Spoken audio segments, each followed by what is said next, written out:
Welcome to the Tech Egg. Don't get scrambled. Enjoy the video. You start by powering the remote and initiating pairing. This creates the secure link the voice system needs. Once done, make sure your My TV and phone are on the same Wi-Fi network so cloud voice services can authenticate. Press the dedicated voice button to trigger discovery and follow on screen prompts to confirm the remote's name. You do this because pairing grants the remote permission to send voice data to the TV and the voice service, which enables natural language commands.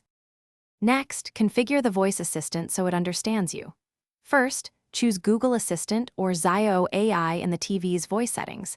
This selects the back-end processing and language models. Then grant microphone and speech permissions, because without them the TV cannot capture or send audio for recognition. After that, train the voice model or record a wake word sample when prompted. Doing so improves recognition accuracy, reduces false triggers, and helps the system adapt to your accent and typical phrasing.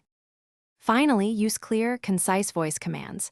Say things like "Open Netflix," "Play the latest episode," or "Volume 20" so the assistant maps intent quickly.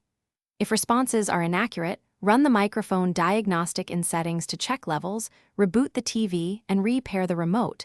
These steps clear temporary faults.